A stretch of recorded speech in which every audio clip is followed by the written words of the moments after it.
प्रसारित करीत आहोत हॅलो डॉक्टर हा फोन इन कार्यक्रम. विषय मासिक पाळीतील अनियमितता आणि PCODचा त्रास. सहभाग स्त्रीरोग तज्ज्ञ डॉक्टर उज्ज्वला मापारी. सूत्रसंचालन ज्योती हातेकर. तांत्रिक सहाय्य पांडुरंग टिकार. सादर करते सूरज गोळे. हॅलो डॉक्टर, आरोग्यविषयक शंकांचं थेट डॉक्टरांकडून निरसन. Hello doctor.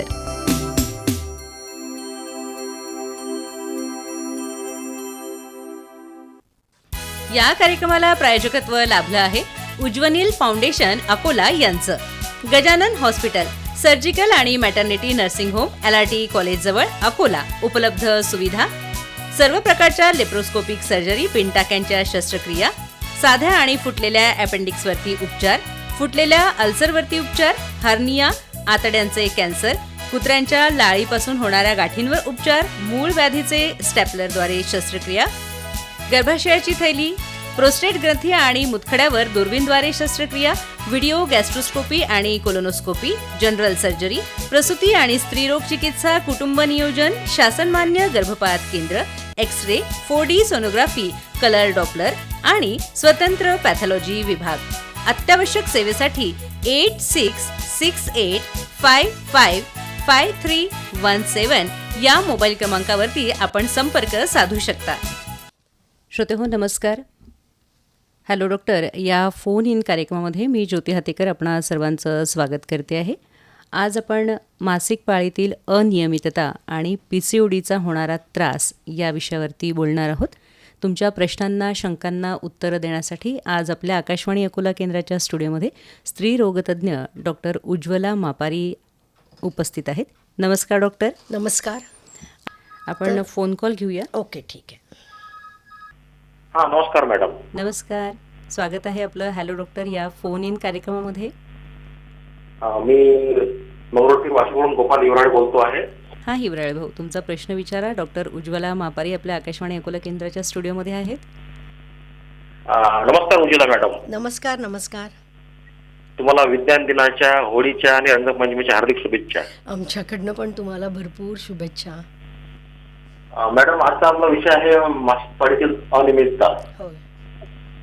तर माझ्या दृष्टीने जर विचार केला तर ती खऱ्या अर्थाने मासिक पाळी नाहीच आहे, ती मानसिक पाळी आहे. कारण अगदी लहान मुलींना सुद्धा अगदी 9व्या वर्षापासून त्याची सुरुवात होते, ज्याला आपण उमलत्या कड्यांचे प्रश्न म्हणतो. तर माझं असं म्हणणं आहे की सुरुवात त्याची कधी होते आणि त्याचा शेवट 50 वर्ष आहे का? नाही, आता हे बघाल, पाळीची सुरुवात जेव्हा होते, आपण सायंटिफिक शब्दामध्ये त्याला मेनार्की अटेंड केलं गेलं ते असं म्हणतो आपण. आणि साधारणतः आधीपेक्षा आत्ताच्या काळामध्ये मुलींना मासिक पाळी खूप लवकर येते. अगदी 9व्या वर्षापासून मासिक पाळी येणे चालू झालेलं आहे मुलींना. साधारणतः 9व्या, 10व्या, 11व्या, 12व्या, 13व्यापर्यंत साधारणतः मुलींना पाळी येऊनच जाते. पण लवकरात लवकर 9 वर्षापर्यंत ही सुरू व्हायची शक्यता असते. आणि जेव्हा पाळी जाते ते जे आपण मेनोपॉज म्हणतो किंवा रजोनिवृत्तीचा वेळ, तर ते एज जे असतं ते फिक्स नसतं. ते person to person, female to female vary करतं. त्याच्यामध्ये साधारणतः 45च्या दरम्यान पाळी जाणे सुरू होते काही स्त्रियांचे. काहींना 50, काहींना 55पर्यंत पाळी जाते. त्यामुळे पाळी जाण्याचा हा पिरियड जो आहे तो साधारणतः 45 ते 55 वर्षाच्या दरम्यान आहे. मॅडम, माझा दुसरा प्रश्न असा आहे की बऱ्याचशा महिला त्यांच्या घरी जर काही सण त्योहार असतील किंवा काही कार्यक्रम असेल तर पाळी रोखण्याच्या पण गोळ्या घेतात. पाळी रोखणे, पाळी परत आणणे, कृत्रिम पद्धतीने पाळी निर्माण करणे हे कितपत योग्य आहे? हे बघा, शेवटी नैसर्गिक जे आहे, कृत्रिम त्याला काही लिमिट आहे. पण नैसर्गिक जे आहे ते नैसर्गिक आहे. आपण नैसर्गिकता जेवढी टिकवून ठेवू तेवढं आपण निसर्गाशी जुळून राहतो. त्यामुळे शरीरातल्या पुढे व्याधी वगैरे होणार नाहीत. पण काही पेशंट्सला, काही स्त्रियांना जी सारखी पाळी लांबवायची सवय असते औषधी गोळ्या घेऊन, ते एकदम चुकीचं आहे. ठीक आहे, तुमच्या इथे खूप मोठं आहे की लग्नच आहे आणि वन्स इन अ व्हाईल तुम्ही ते गोळ्या घेतल्या तर ठीक आहे. पण नेहमी गोळ्या घेऊन पाळी पुढे ढकलणं हे योग्य नाही. आपण नैसर्गिक सायकल मधातच ब्रेकडाऊन करतो आणि नंतर तिचे काही ना काही दुष्परिणाम आपल्या शरीरावर होतात. धन्यवाद मॅडम, खूप छान माहिती मिळाली. धन्यवाद. नमस्कार. धन्यवाद. तुमच्या सहभागासाठी देखील धन्यवाद. आपण हे सांगणार होतो की ही मासिक पाळी जी आहे दर महिन्याला येणारी आहे, आपल्याला माहिती आहे नियमित अंतराने येणारी आहे. तरीसुद्धा डॉक्टर मला हे सांगा की नेमकं किती दिवसांचं अंतर जे असतं तर ते सामान्य अंतर मानलं जातं? आता पाळी नियमित असणं म्हणजे पाळीचा जो पहिला दिवस आहे तिथपासनं पुढच्या पाळीच्या पहिल्या दिवसापर्यंतचं अंतर साधारणतः ते आपण कॅल्क्युलेट करतो आणि आपल्या ढोबळमानाने एक आठवडा आधी किंवा महिन्याच्या एक आठवडा आधी किंवा एक आठवडा नंतरपर्यंत हे नॉर्मल पिरियडमध्ये गणलं जातं. म्हणजेच दिवसांच्या ह्याच्यात जर घ्यायचं आपल्याला तर 2 पाळींमधील अंतर हे 21 कमीत कमी 21 दिवस आणि जास्तीत जास्त 35 ते 37 दिवसांचं असलं पाहिजे. आपण फोन कॉल घेऊया. Okay. Hello, hello, Akashvani Akola केंद्र आणि हॅलो डॉक्टर हा फोन इन कार्यक्रम. मी मंजू गावंडे बोलते. हां मंजुताई. हा, माझा असा प्रश्न होता, मला असं हे विचारत त्यांना की माझं आता मागच्या वर्षापासून पिरियड्समध्ये थोडं डेट्स माझ्या पुढे मागे होतात. कधी कधी लेट होते, 5 दिवस लवकर येतं किंवा मग 10 दिवस लेट वगैरे असं होतंय. पण हे 1 वर्षाच्या आधीपर्यंत कंटिन्यू जी डेट होती म्हणजे त्याच डेटला मला हे राहायचं आणि तेव्हा एवढा त्रास पण मला होत नव्हता. पण आता इनरेग्युलर प्रॉब्लेम्स पिरियड्स चालू झाल्यापासून मला खूप थकल्यासारखं होतंय, खूप भूक लागते आणि मला खूप त्रास होतोय, खूप माझं पोट दुखत राहत आहे. तर मग हे खूप काळजी करण्यासारखे लक्षण आहेत का की तुमचं वय पुढे किती काही आहे? मोठा 40. 40 वय. ठीक हा. आहे. आता 40च्या दरम्यान आपण नेहमी म्हणतो की हॉर्मोनल इरेग्युलॅरिटी आपल्या शरीरामध्ये 40च्या दरम्यान पाहायला मिळते. मिळते. हा हा. तर ते मेन कॉज असतं. दुसरं म्हणजे मी आत्ताच सांगितलं की पाळी ही अगदी त्या तारखेला म्हणजे त्या तारखेलाच येईल असं नाही. एक आठवडा आधी म्हणजे 2 पाळींमधलं अंतर 21 ते 35 ते 37 दिवसांचं असू शकतं. ते सगळं नॉर्मलमध्ये आपण गणतो. पण तरीही जर तुम्हाला मासिक पाळीचा त्रास होऊन राहिलाय, आता आधी नव्हता, तर तुम्हाला तर तुम्ही एकदा डॉक्टरांकडे जाऊन इन्व्हेस्टिगेशन्स करून घ्या. दुसरं की जसं आपण 40ला येतो, हॉर्मोनल इरेग्युलॅरिटीमुळे आपल्या शरीरामध्ये सुद्धा पुष्कळसे बदल घडतात, वजन वाढायला लागतं. त्यामुळे वजनही वाढलं मॅडम एवढ्यात. ते पण मेन कारण असतं. वजन वाढलं की स्त्री बीजकोशांचं काम जरा कमी चालतं आणि त्यावेळेस हे प्रॉब्लेम्स आपल्याला दिसून येतात. म्हणून स्वतःकडे आता 40 नंतर लक्ष देण्याची वेळ आलेली आहे. नियमित व्यायाम खूप आवश्यक आहे. सकाळी कमीत कमी 1 तास व्यायाम केला गेला पाहिजे. तुम्हाला सवय नसेल व्यायामाची तर पहिल्यांदा फास्ट वॉकिंग सुरू करा आणि त्याच्यानंतर मग तुम्ही ॲरोबिक एक्सरसाइजेस चालू करा. आहारामध्ये पण काही बदल करावे लागेल मॅडम? हो. तसंच प्राणायाम वगैरे करायचं. स्ट्रेस कमी घ्यायचा, कारण आपण 40शीत आलो, हॉर्मोनल इम्बॅलन्स झालं की थोडी मानसिक स्थिती पण आपली चेंज होते आणि त्यामुळे नको त्या छोट्या छोट्या गोष्टींचाही स्ट्रेस यायला लागतो. ह्या सुद्धा गोष्टी मासिक पाळीवरती परिणाम करतात. तसंच डाएट. पुढे मॅडम असं काही मोठा धोका संभवणार नाही ना? असे नाही, याच्यामुळे होतं असं नाहीये. हे थोडं नैसर्गिक प्रक्रिया असते, पण खूपच याच्यामध्ये तुम्हाला त्रास होऊन राहिला आहे. आता कोणाला 10 वर्षांनी कॅन्सर होईल की नाही होणार हे आपण आज नाही जरी हे केलं तरी सुद्धा आपण काळजी घेणं महत्त्वाचं असतं. तर तिकडे दुर्लक्ष करून चालत नाही. तर त्यामुळे आपलं एकदा 40च्या दरम्यान ज्या तपासण्या असतात, पोटाची सोनोग्राफी असते, थायरॉईडचं प्रमाण रक्तातलं ते तपासणी करून घ्यायचं असतं की जेणेकरून काही बाकी प्रॉब्लेम्स नाही आहेत ना आपल्याला शारीरिक, हे समजले जातात. आणि जर ते नसतील तर मग तुम्ही व्यायाम आणि डाएटमध्ये आता तुम्ही 40ला आल्या आहेत, आपली रिक्वायरमेंट शरीराची कमी होत जाते आता. तर त्यामुळे गोड खाणं बंद करा. अगदी कधीतरी वन्स इन अ व्हाईल खा. त्याच्यानंतर तळलेले मसाल्याचे पदार्थ, बेकरी प्रॉडक्ट्स, बाहेरचं जंक फूड खाणं टाळायचं. पालेभाज्या भरपूर प्रमाणात घ्या. लोहयुक्त आहार जो असतो, बीट आहे त्याच्यात, तुम्हाला लाल गूळ जरी गोड नाही तरी थोड्याफार प्रमाणात साखर तर तुम्ही बिलकुलच बंद करावी अशी माझी अपेक्षा आहे.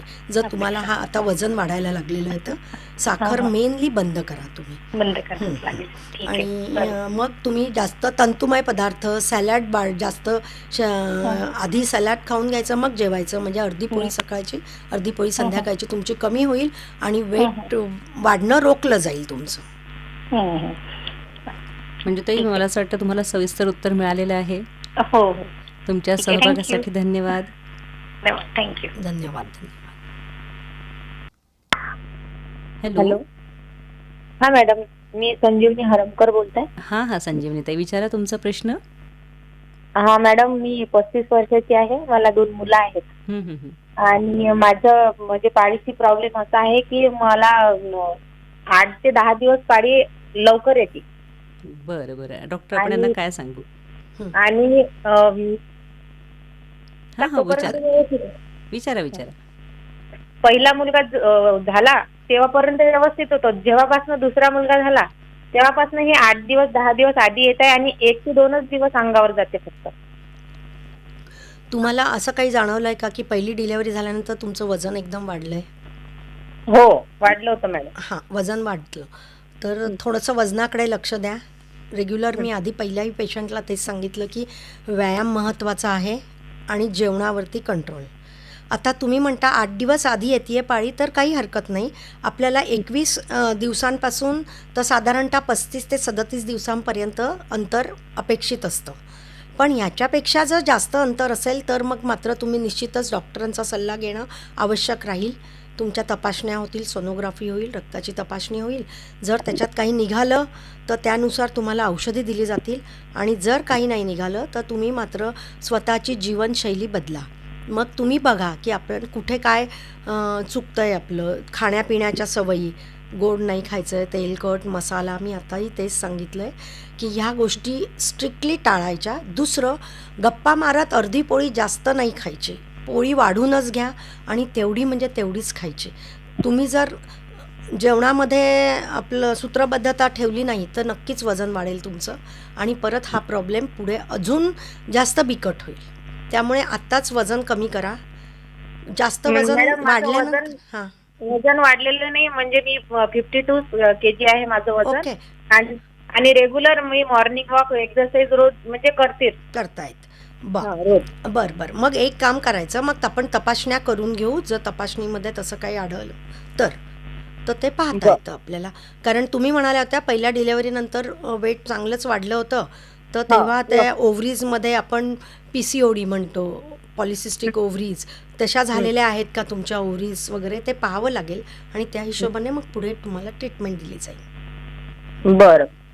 संजीवनी ताई, तुम्हाला समाधानकारक उत्तर मिळालं आहे. हो मॅडम, हां, पुन्हा फोन करा. तुमच्या फोनसाठी धन्यवाद. Thank you madam. धन्यवाद. डॉक्टर, आपण या अंतराविषयीच बोलत होतो की अनियमितता आपण कुठल्या वयातली गंभीर समजायची, तिच्यामध्ये किती दिवसांचं अंतर आहे म्हणजे त्याला आपण अनियमित म्हणायचं. तर हे आता अंतराबद्दल मी सांगितलंच आहे. आपण किती दिवस पाळी राहते ते सुद्धा सांगितलंय मी. साधारणतः 3 ते 7 दिवसापर्यंतच पाळी राहिली पाहिजे. आणि दुसरं म्हणजे अमाऊंट किती जातीये ते पण खूप महत्त्वाचं असतं. तुम्हाला 2-3 दिवस जरी पाळी गेली पण जर खूप ब्लिडिंग होत असेल, दर 2-2 तासाला तुम्हाला जर पॅड बदलावं लागत असेल तर ते पाळीमध्ये ते योग्य नाही आहे. ती नियमित पाळी नाही आहे, तिच्यामध्ये अनियमितता रक्तस्रावामध्ये आलेलं आहे. हे आपण लक्षात घ्यायला पाहिजे. तर त्या हिशोबाने आता अनियमितता ही अगदी जेव्हा पाळी येते, जे प्युबर्टी म्हणतो आपण, तर त्या प्युबर्टीच्या पिरियडपासनं नियमितता दिसून येते. पण जर खूप जास्त ब्लिडिंग होत असेल, जसं प्युबर्टी मेनोरेजिया हा एक हे आहे, व्याधी आहे ही, तर त्याच्यामध्ये हॉर्मोन्स तेवढे जास्त तयार झालेले नसतात. मुली नुकत्याच वयामध्ये येतात, तेवढे हॉर्मोन्स नसतात त्यांच्यामध्ये तयार झालेले. त्यामुळे त्यांचा पाळीवरचा कंट्रोल योग्य नसतो आणि म्हणून त्यांना मग एक तर पाळी 2-2, 3-3 महिन्यांनी येते, आली तर 15-15, 20-20 दिवसही वाहते. तर हे सगळं पाळीमधील अनियमितता ही ह्या वयामध्ये होते काहींना. आपण कॉल घेऊया. हॅलो. हॅलो. आकाशवाणी अकोला केंद्र आणि हॅलो डॉक्टर हा फोन इन कार्यक्रम. मॅडम मी प्रीती कांबळे बोलते आहे. हं, हं, हं. मला असं विचारायचं आहे मॅडमला की माझ्या बहिणीला याच्यामध्ये पिरियड्स जेव्हा यायचे असतात तिचे, हं, हं, हं. तर त्याच्या 4-5 दिवस आधी तिला सफोकेशनचा खूप त्रास होतोय. हं, हं, हं. एरवी नॉर्मल काम राहतं पण तिला एकदम असं खूप जास्त त्रास होतोय. तर मग याच्यावर काय उपाय करता येऊ शकतो आपल्याला? बहिणीचं वय किती आहे? 45. 45. बरं, हां. ठीक आहे. आता आपल्याला हे माहिती आहे की तुम्ही जे म्हणता की पाळी यायच्या आधी जीव घाबरतो त्यांचा, हा, तर खूप हे जास्त. मेनली हॉर्मोन डिपेंडंट असतं. याला आम्ही असं. प्री मेन्स्ट्रुअल टेन्शन, पाळी यायच्या हां, हां. आधी आपल्या शरीरामधले हॉर्मोन्स जे असतात की आपला प्रोजेस्ट्रॉन हार्मोन हा एकदम वाढतो आणि नंतर त्याची पातळी एकदम कमी झाली की ब्लिडिंग स्टार्ट होतं. तर जेव्हा हे हार्मोन वाढतो तर ह्याच्यामुळे सुद्धा ते वन ऑफ द कॉज कारण आहे की त्यांना अस्वस्थता जाणवू शकते. पण फक्त तेवढाच पिरियड आहे की अजून मधातही जाणवते, कारण त्या 45 आहेत तर दुसऱ्या कुठल्या मेडिकल डिसीज नाही आहे ना, किंवा बाकी काही व्याधी तर उत्पन्न होत नाही आहे ना, नाही तसं नाहीये काही सध्या तिला. ते फक्त तेवढ्याच दिवसापुरतं हा, असतं. तेवढंच आहे. हा, तर आणि ते चिडचिडपणा खूप जास्त वाटतो, खूप राग पण येतो तिला एकदम, म्हणजे नको त्या गोष्टींचा राग येत राहतो. ओके. हा. याला प्री मेन्स्ट्रुअल सिंड्रोमच म्हणतो आम्ही. याच्यासाठी पण आपल्याला औषधी देता येतात आणि ह्या गोष्टी कमी होतात. तसंच त्यांना सांगायचं की ह्या पिरियडमध्ये त्यांनी थोडंसं श्वासाचे व्यायाम, ध्यान ह्या गोष्टींकडे लक्ष ठेवायचं. ज्या गोष्टी आवडतात, उदाहरणार्थ वाचन आवडत असेल, गाणी ऐकायला आवडत असतील, तर त्यांनी ते करायचं की जेणेकरून त्यांची मानसिक स्थिती त्यांना कंट्रोलमध्ये ठेवता येईल. हां, तर मॅडम ते लॉंग टर्म राहणार नाही ना हा प्रकार? हा नाही नाही, साधारणतः नाही, काही दिवसांनी निघून जातं, असं काही नाही. आणि थोडंसं त्यांना पण व्यायामाचं महत्त्व सांगा, कारण ते पण खूप आपल्याला उपयोगी ठरतं. सकाळी व्यायाम करणं, वजन वाढू न देणं, आपल्या डाएटवर कंट्रोल ठेवणं, हे सुद्धा तितकंच महत्त्वाचं आहे. महत्वाचं आहे. आणि तरी सुद्धा त्यांना त्रास होत असेल तर एकदा त्यांनी त्यांची 45च्या आहेत तर त्या हिशोबाने स्वतःची तपासणी करून घेणं आवश्यक राहतं. आवश्यक आहे. ठीक आहे, थँक्यू मॅडम. ओके, ठीक आहे. धन्यवाद आपल्या सहभागासाठी.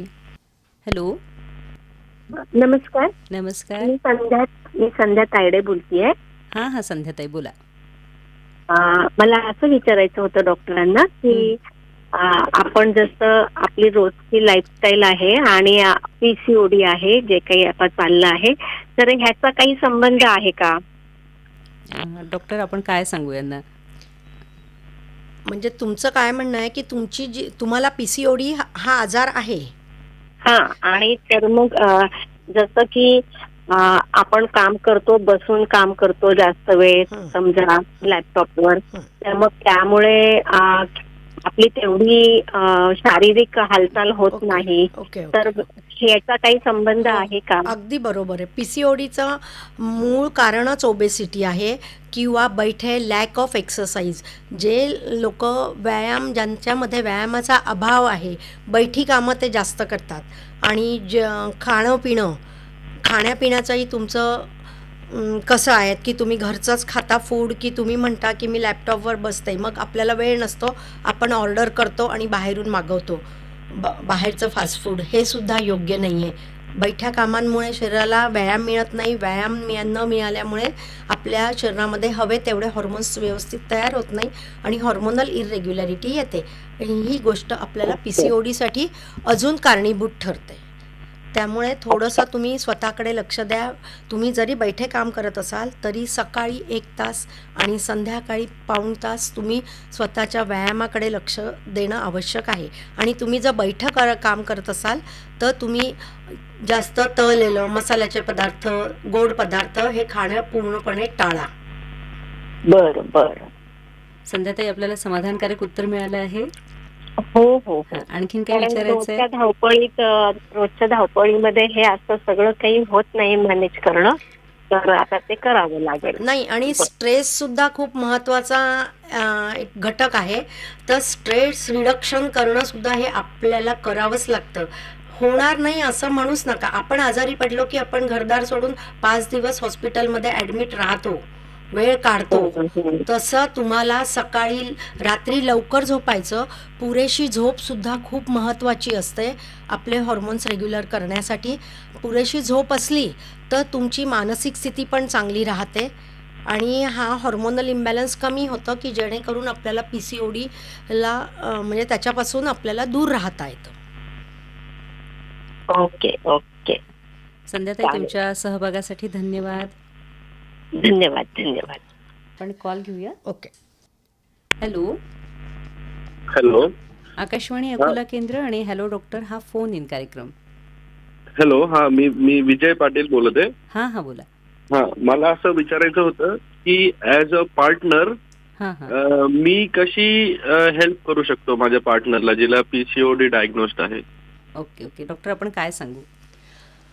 तुम्ही आता पार्टनरबद्दल विचारलं म्हणून मी सगळ्यात महत्त्वाचं सांगणार आहे की तुमच्या पार्टनरला तुम्ही त्यांच्या स्वतःसाठी त्यांना वेळ देऊ द्या फॅमिलीमध्ये, की जेणेकरून त्या स्वतःकडे लक्ष देतील. त्याच्यामध्ये सगळ्यात महत्त्वाचं PCOD आहे, तर त्यांना PCOD कमी करण्यासाठी स्ट्रेस कमी करायचा. मग तो फॅमिलीचा असो, पर्सनल असो, तुम्ही त्या बाबतीत त्यांना मदत करू शकता. त्याच्यानंतर त्यांना तुम्ही स्ट्रिक्टली व्यायामासाठी प्रवृत्त करू शकता. सकाळी 1 तास, संध्याकाळी पाऊण तास व्यायाम करणं आवश्यक आहे.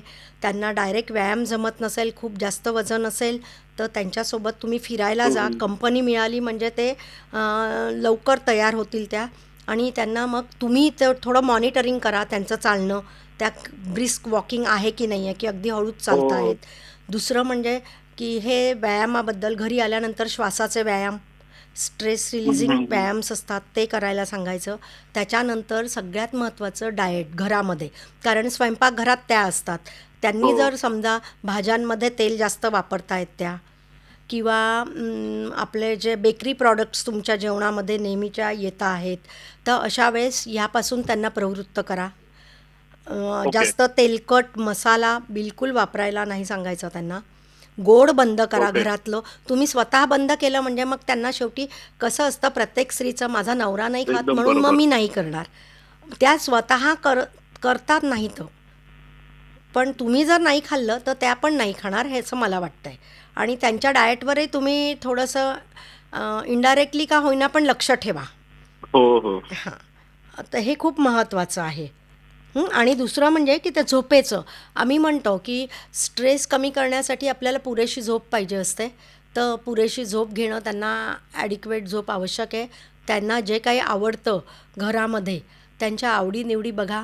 खाण्यापिण्याच्या नाही हं, खाण्यापिण्याचं मी स्ट्रिक्टली जे सांगितलं आहे की लोहयुक्त आहे, प्रथिनयुक्त आहे, ते जास्त प्रमाणात द्यायचं. ऑइली स्पायसी उलट बंद करा. बाहेरून काही मागवू नका. घरात स्वयंपाकाला तुम्ही मदत करू शकता त्यांना, की जेणेकरून तुमचं वॉच पण राहील त्याच्यावरती आणि त्या बाहेरून काही मागवणार नाहीत. आणि बॉइल्ड पण चालतं ना? बॉइल्ड तर खूप चांगलं उलट. हां, तुम्ही खाल्लं की ते आपोआप खातील मग, पण तुम्हाला थोडी पनिशमेंट राहील दोघांचं. नाही, एवढं तर करू शकतो ना आपण. बरं. चला, थँक्यू सो मच. तुमच्या सहभागासाठी धन्यवाद. थँक्यू. आपलं नाव सांगा. दिव्या ठाकरे. नमस्ते मॅडम. मॅम, मला हे विचारायचं होतं की सगळेजण म्हणतात की ओबेसिटी आणि PCODचं रिलेशन आहे, पण माझं वजन तेवढं जास्त नाही आहे, पण मला पिरियड रेग्युलर येत नाही. तुम्हाला पिरियड्स आधीपासूनच रेग्युलर नाही आहेत की नंतर मधात इरेग्युलर झालेले आहेत? मधात इरेग्युलर झालेत. आधी बरोबर यायची पाळी. हां, येस. तर याचा अर्थ नक्कीच तुमच्या जीवनशैलीशी हे निगडीत आहे. तर हे तुम्हाला शोधावं लागणार की तुम्ही ठीक आहे. तर लीन PCODs आणि ओबेस PCOD याच्यामध्ये नेहमी फरक असतो. ओबेस PCODs ज्या असतात त्या उलट लवकर कंट्रोल्ड होतात, पण ज्या लीन PCODs असतात ह्याचं आपल्याला स्वतःला कारण शोधावं लागतं. सगळ्या हॉर्मोन्सच्या टेस्ट करून घ्यायच्या तुम्ही. मला माझ्या डॉक्टरांनी मेटफॉर्मिन टॅबलेट दिली आहे, तर मला त्याबद्दल थोडं डाऊट होता. अच्छा, मेटफॉर्मिन तुम्ही किती दिवसापासून घेताय? आता 2 महिने होत आहेत. 2 महिने होत आहेत. मेटफॉर्मिन घेतल्यानंतर तुम्हाला पाळीमध्ये रेग्युलॅरिटी आलेली आहे का थोडीफार, की नाहीच? नाही, असं तेवढं नाही फरक पडला. हां, त्याच्या आधी तुम्ही काही हॉर्मोनल टॅबलेट्स घेतलेले आहेत का? नाही मॅडम. बरं. तर याच्यामध्ये तुम्ही जर PCOD आहे तुम्हाला आणि तुमचं वजनही जर जास्त नाही आहे असं तुमचं म्हणणं आहे, हां. तर ह्याच्यामध्ये तुम्हाला सगळ्यात महत्त्वाचं की परत एकदा आम्ही रुटीनली तुम्हाला तुमची लाईफस्टाईल चेंज करायला सांगतो. खूप स्ट्रेसफुल असेल तर थोडं रिलॅक्झेशन ते कसं मिळवायचं हे तुम्ही ठरवा. आवडत्या गोष्टी करा, छंद जोपासा. त्याच्यानंतर रेग्युलर एक्सरसाइज. असं नाही आहे की तुमचं वजन जास्त नाही आहे म्हणून तुम्ही एक्सरसाइज करायची नाही. एक्सरसाइज ही वजन कमी करण्यासाठीच असते असं नाही आहे. तर एक्सरसाइजने आपल्या शरीरामधले हॉर्मोन्स रेग्युलेट होतात. त्यामुळे डेली एक्सरसाइज मस्ट आहे. दुसरं, खाण्याच्या सवयी. जास्त गोड खात असाल तुम्ही, ऑइली, स्पायसी, कारण प्रत्येकजण म्हणतं आम्ही गोड खात नाही, पण सकाळ आणि संध्याकाळ आम्ही 2-2 चमचे जर चहामध्ये साखर घेतली, दिवसाचे 4 चमचे, महिन्याचे 4 120 चमचे साखर तुमच्या पोटात जाते आणि हे PCODसाठी महत्त्वाचं कारण असतं. तर त्यामुळे टोटल तुम्ही साखर असो, गूळ असो ह्याचा वापर बंद करा. तळलेलं मसाल्याचे पदार्थ, काही बेकरी प्रॉडक्ट्स किंवा बाहेरचं खात असाल ते स्ट्रिक्टली बंद करा. आणि ॲडिक्वेट स्लीप घ्या. आणि त्याच्यानंतर मग जर समजा तरीही इरेग्युलर राहिलं तर नॉर्मली आम्ही काही हॉर्मोनल टॅबलेट्स देतो, त्याच्याने पाळी रेग्युलर करवतो पेशंटची. ओके. तुम्हाला आणखी मला काही विचारायचं आहे? कळलं मॅम हां. की थोडं नीट प्रिपरेशनमुळे हां. अभ्यासाला थोडं जास्त बसून आहे. हां. तर तेच लॅक ऑफ एक्सरसाइज, स्ट्रेस ह्या गोष्टी या इरेग्युलॅरिटीसाठी खूप महत्त्वाच्या आहेत ना, म्हणजे महत्त्वाची कारणं आहेत ही. अच्छा. तर याच्यापासून तुम्ही ह्या गोष्टी मॅनेज करा. ओके. बरं हां. मॅडम. दिव्या, तुमच्या सहभागासाठी धन्यवाद. आता मला परत स्त्रियांना हेच सांगायचं आहे की आपण पहिलं ते केलं की स्ट्रेस कमी करा जीवनामधला. नंतर जीवनामध्ये एक आपलं रोजचं एक पॅटर्न ठरवून घ्या की आपल्याला आपल्यासाठी सकाळी वेळ द्यायचा आहे, एक्सरसाइज करायची आहे, नंतर श्वासाचे व्यायाम करायचे आहेत. तुम्ही जर कराल ना तर तुमच्या घरातले लहान मुलंसुद्धा त्याचं अनुकरण करतील. बरोबर आणि आहे. नाही तर मग वाढत्या वयातल्या मुलींना PCOD खूप कॉमन आहे, कारण त्या एक्सरसाइज करत नाही, त्या बाहेरचं फास्ट फूड खातात. मुलींना त्यांची आवडीनिवडी हे करून जास्त तेलकट, तुपकट किंवा गोड पदार्थ यांच्यापासून त्यांना परावृत्त करा, असं मला म्हणायचं आहे की जेणेकरून आपली पुढची पिढी सुधारेल. स्वतःसाठी पण वेळ द्या, ते पण आवश्यक आहे. नक्कीच. श्रोते हो, आज आपण हॅलो डॉक्टर या फोन इन कार्यक्रमामध्ये मासिक पाळीतील अनियमितता आणि PCODचा त्रास या विषयावरती माहिती जाणून घेतली. तुमच्या सर्व प्रश्नांना आणि शंकांना डॉक्टर उज्ज्वला मापारी यांनी उत्तरं दिलीत. आजचा कार्यक्रम आपण इथेच थांबवूया. पुन्हा आपण भेटणार आहोत पुढील कार्यक्रमात नवीन विषयासह. तोपर्यंत नमस्कार. नमस्कार. हॅलो डॉक्टर, आरोग्यविषयक शंकांचं थेट डॉक्टरांकडून निरसन. Hello doctor.